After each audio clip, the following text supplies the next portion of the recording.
अवधूत चिंतन श्री गुरुदेव दत्त. माझ्या सर्व सद्गुरू बंधू भगिनींनो, आपण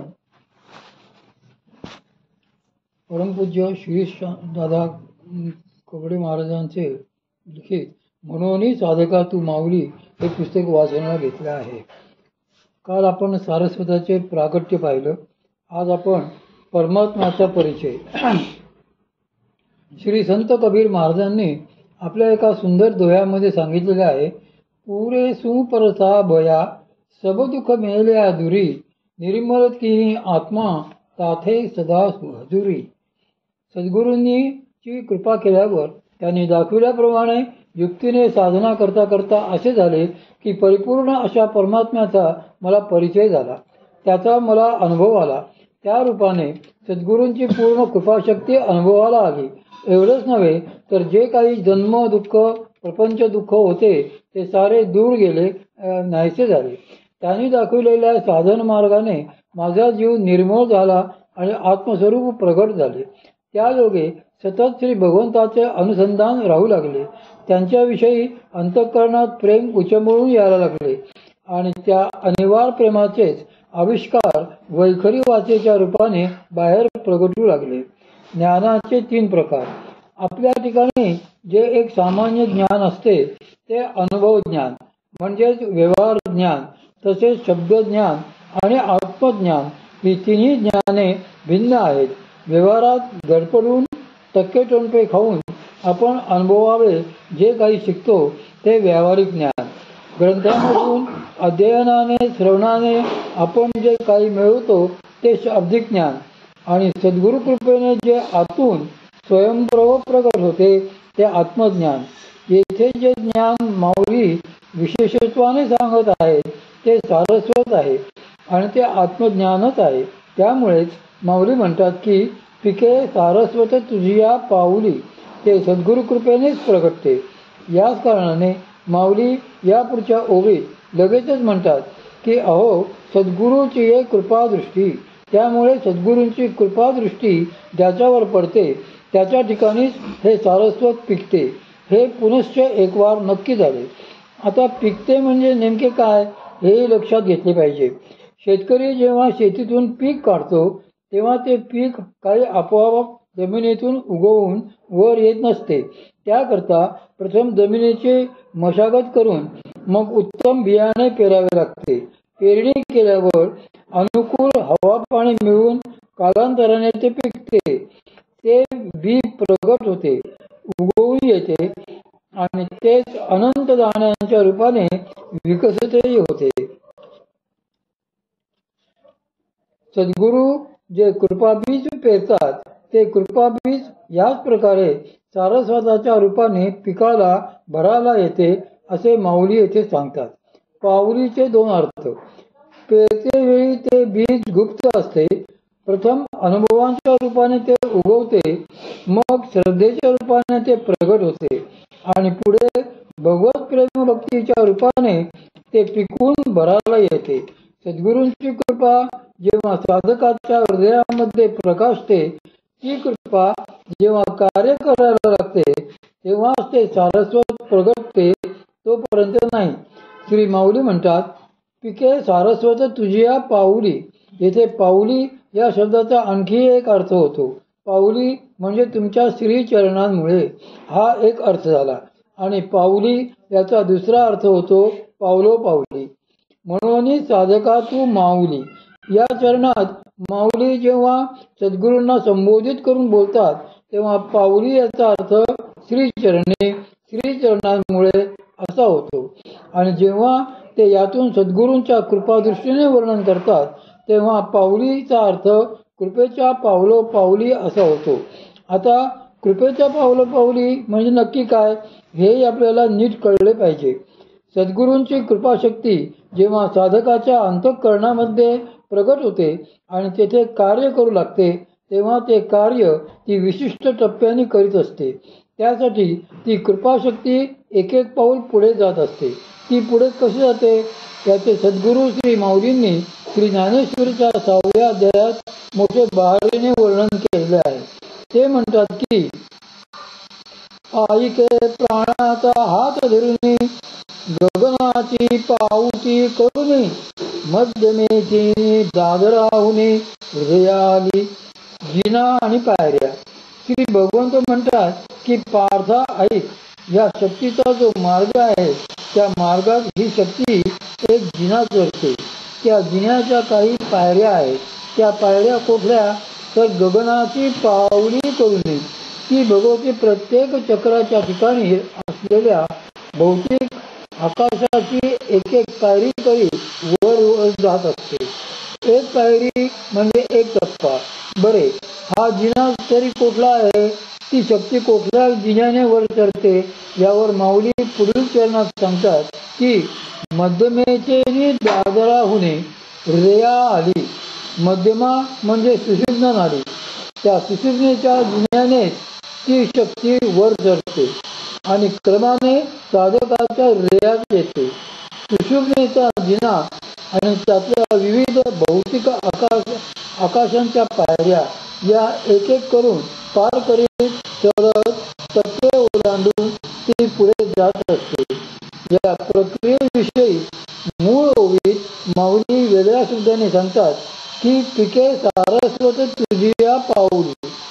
आपल्या मार्गाने वर जात असता तिने एका एका पायरीवर पाय ठेवला की सारस्वताचा एक एक प्रकार, त्या सारस्वताचा एक एक विशिष्ट आविष्कार साधकाच्या हृदयात होत जातो.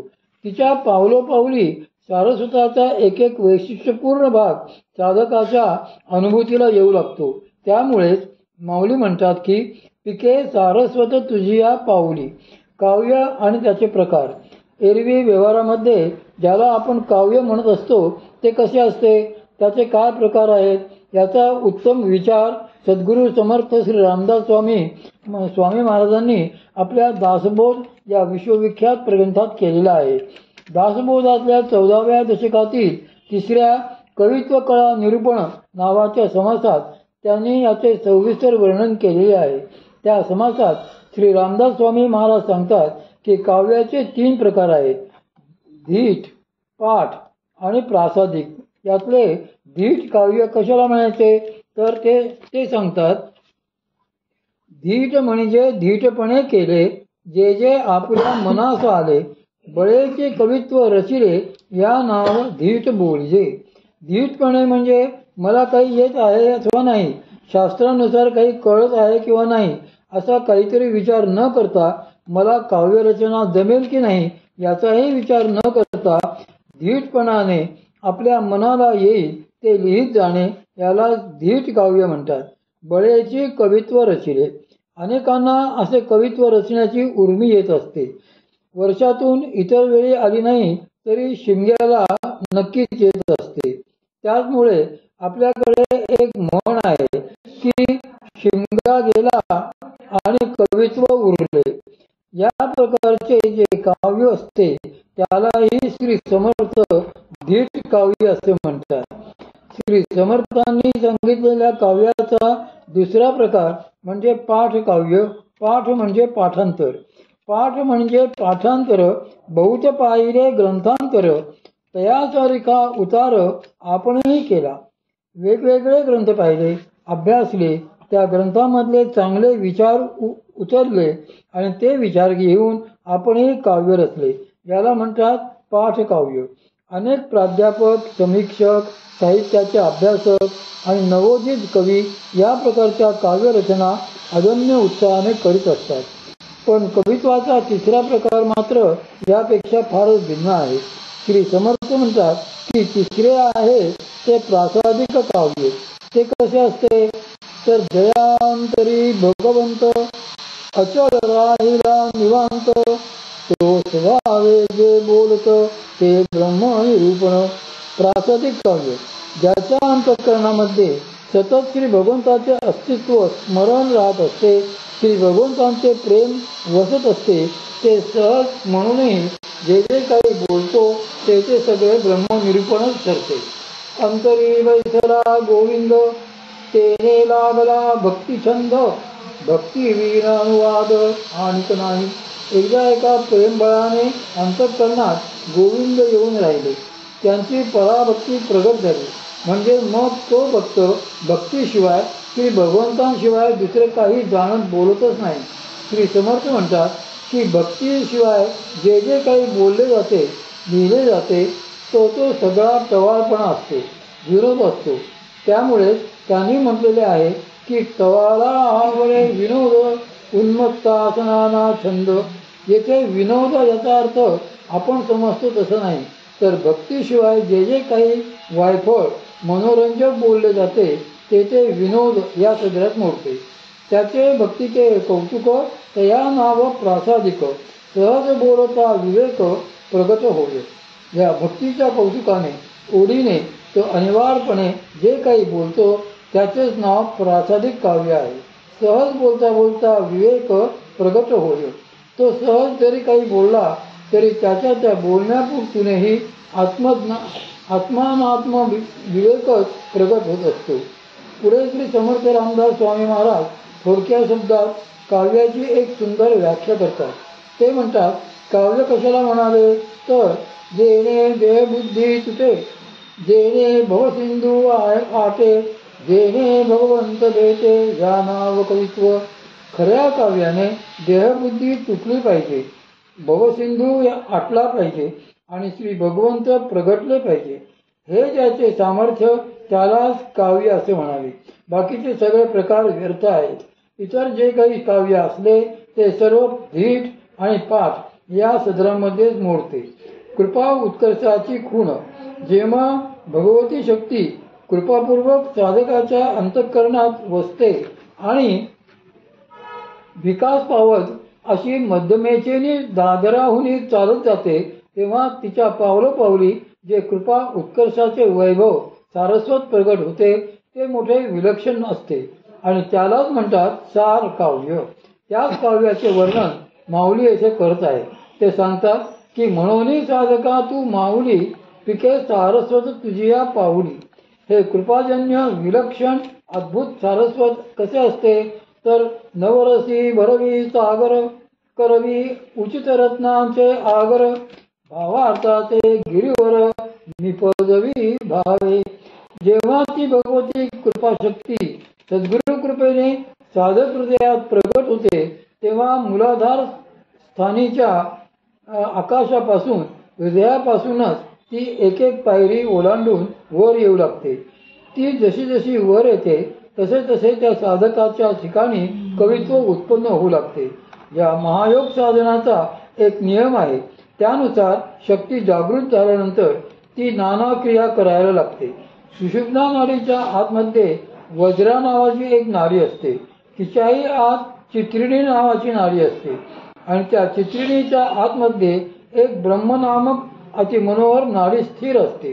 भूतशुद्धी आणि बीजशुद्धी यापैकी सुषुम्नेमधील चित्रिणी नाडी मूलाधारापासून निघते आणि आज्ञाचक्राच्या थोडीच वरपर्यंत जाते.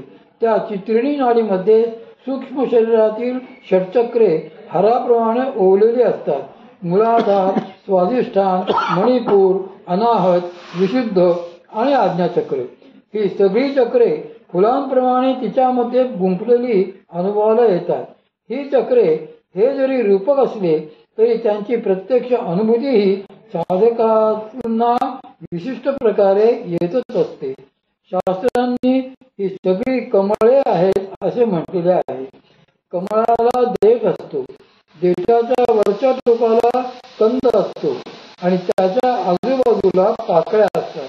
त्याचप्रमाणे येथे तो जो देठ असतो ती चित्रिणी नाडी, त्यातला जो कंद असतो तो चक्रमध्य आणि ज्या पाकळ्या असतात ती वर्णशक्ती. या चक्रकमळाच्या पाकळ्यावर जी वेगवेगळी वर्णबीजे आरूढ असतात त्यांनाच मातृका असे म्हणतात. भगवती जेव्हा सद्गुरु कृपेने ऊर्ध्व होते तेव्हा ती चित्रिणीतील प्रत्येक चक्राला आणि तेथील पाकळ्यांना विशिष्ट पद्धतीने स्पर्श करीत वर जाऊ लागते. ज्यावेळी ती चक्राला स्पर्श करते तेव्हा प्रथम चक्रमध्य शुद्ध होते, त्यालाच भूतशुद्धी असे म्हणतात. त्यानंतर ज्यावेळी ती पाकळ्यांना स्पर्श करते तेव्हा मातृका शुद्ध होतात, त्यालाच बीजशुद्धी असे म्हणतात. भूतशुद्धी होत असताना पृथ्वीतत्व, जलतत्व, अग्नितत्व, वायुतत्व, आकाशतत्व ही तत्वे चक्रांच्या क्रमाने शुद्ध होत जातात. भगवती ज्या तत्वामध्ये शुद्धीसाठी येते त्या तत्वाची विशिष्ट लक्षणे त्याच्या वेळी साधकाला अनुभवाला येऊ लागतात. भक्तावर श्री रूप गोस्वामीजींनी श्री भक्तिरसामृत सिंधू या आपल्या ग्रंथामध्ये या समस्त प्रक्रियेचे खूप सुंदर वर्णन केले आहे. तत्वक्षोभ व सात्विक भावांचा उदय. प्रस्तुत ग्रंथाच्या दक्षिण विभागातील सात्विकाख्या तृतीय लहरी ते म्हणतात की चित्तम तत्विभव प्राणे ज्ञास आत्मानमुद्भटम प्राणस्तु विक्रियां गच्छन् देहं विक्षोभयत् फलम् तदा संभाजयो भावा भक्तदेहे भवन्मयी. भगवतीच्या क्रियांनी चित्त तत्वभावापन्न होऊ लागले की प्रथम अतिशय चंचल होते. ते चंचल चित्त मग स्वतःला प्राणांच्या स्वाधीन करते. त्यामुळे प्राणही विकारापन्न होऊन देहाला अत्याधिक शुद्ध करू लागतात. अशा वेळी साधकाच्या देहावर स्तंभ आदी सात्विक भावांच्या उदयांची लक्षणे दिसू लागतात. चत्वारिक्षाणि भूतानि प्राणोद्धातो लभते कवाचित् सप्रधानाः संदेहे चरति सर्वतः. प्राणवायू कधी कधी भूमी, आग, तेज तथा वायू या चारांचे अवलंबन करतो किंवा कधी कधी स्वतःच प्रधान होऊन वायूचा आश्रय करून शरीरात विचरण करू लागतो. स्तंभं भूमी स्थित प्राण तन्नो अश्रु जलाश्चया तेजस्थ स्वेदवैवर्ण्ये प्रलयं विसदासुतः स्वस्थ एव कर्मान्मानं अंधुक्ति भक्तभेदभाव रोमांचकंपवैश्वर्यान् नर्तकीली करोतसी. भगवती शक्ती जेव्हा पृथ्वीतत्वाचा क्षोभ करते, त्या पृथ्वीतत्वाला गदागदा हलवते, शुद्ध करते, तेव्हा साधकाच्या ठिकाणी स्तंभभाव निर्माण होतो. अशा वेळी साधक बसलेला असला किंवा साधनेमधून उठला तरी त्याला आपले सर्व अंग जड वाटू लागते. तो स्तंभवत खांबासारखा स्तब्ध राहते.